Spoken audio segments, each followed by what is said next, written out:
Battalion Sergeant Angel Rampersad 28, who was previously identified as missing as a result of these strikes by Iran in Jordan. Every one of these individuals who Trump is lying about and who Trump got killed has a name, has a family, and our hearts go out to them and their families. Meanwhile, Marco Rubio, U.S. Secretary of State, he's at the ASEAN conference, the South Asian conference. The U.S. is attending, he's the representative there. He's asked, so are China and Russia giving targeting information to Iran? Rubio basically acknowledges that they are, but says it's not actually making a difference. So we're okay with that. That's what the Secretary of State says. Here, play this clip. Topic. Mr. Secretary, are China and Russia giving targeting information to Iran? These last few attacks have been very devastating to U.S. troops. Look, all I would say is that, anytime you're in a combat zone like that, there's danger associated with it. I mean, at the end, this actually proves the point that this is what Iran has been investing its money in for the last 20 years. I'm not going to discuss that other than to say that nothing that's happened, nothing that China has done has in any way changed the trajectory of the outcome of what you're seeing in terms of the conflicts we're having with Iran. And in fact, in some cases, they've actually been quite cooperative.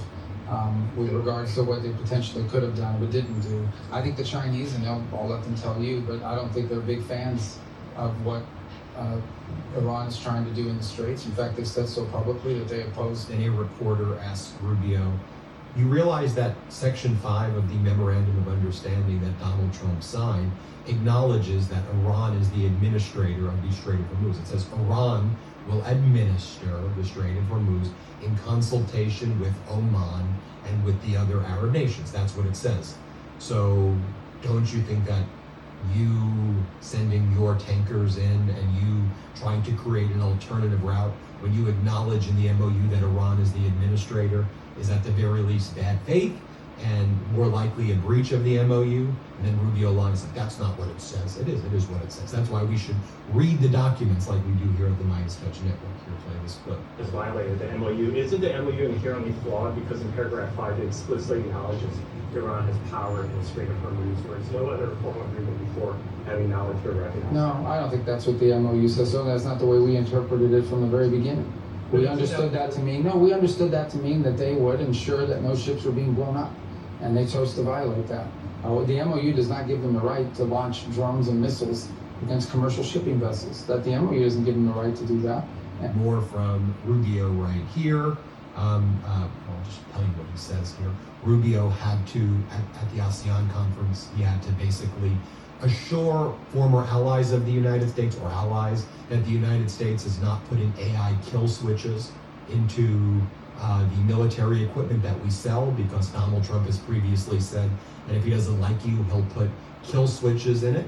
Meanwhile, while all of this is going on, Donald Trump has agreed to allow Saudi Arabia to develop a nuclear program that the U.S. will support. And of course, Saudi Arabia has given Donald Trump's businesses lots of money. And as the United States security umbrella has failed in the Middle East, this is Donald Trump's art of the deal. Now he's got to give something more to Saudi Arabia, who did quid pro quos thinking they were getting a security umbrella. So now they, in my opinion, are getting paid off and getting nuclear weapons now, or the capability to build nuclear enrichment, which they can make weapons grade, I think, fairly easily if they want. So that's how Trump is dealing with the failures in the Middle East after getting lots of stuff from Saudi Arabia, allowing them to develop nuclear capabilities.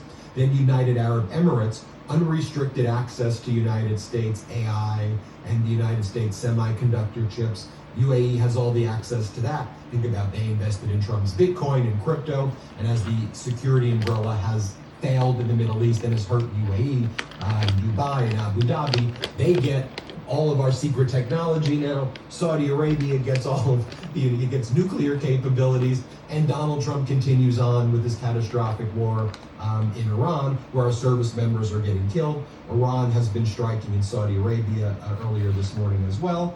Gas is now at $94 a barrel. Brent crude rose to $94 a barrel right now. That'll be $100 probably by the end of this week. And I thought, Donald, you were getting all this oil from Venezuela. Didn't you say that you conquering Venezuela was going to be such a big help to the United States? Well, we're learning this morning that the Trump regime collected more than $13 billion in revenue from Venezuelan oil sales this year, but nobody knows where it is. Nobody has any inkling where that $13 billion went. And it certainly hasn't reduced gas prices here in the United States. And one of the things that I've been saying is a massive red flag. We know fracking and lots of drilling that just takes place suddenly can actually cause geological events, can cause seismic events to happen. And I've been raising the red flag that more needs to be looked into about the unprecedented earthquake that took place, the back-to-back earthquake that had the foreshock and the aftershock, which is one of the most rare things ever. And if that's connected to taking $13 billion of oil immediately out of the ground in Venezuela, I don't know, it seems kind of a duh to me, but you all may be better experts on that than me, so I'm not going to go there. And then finally, with all of this happening, Israel announces it plans to do a crocodile-infested moat to guard Hamas prisoners.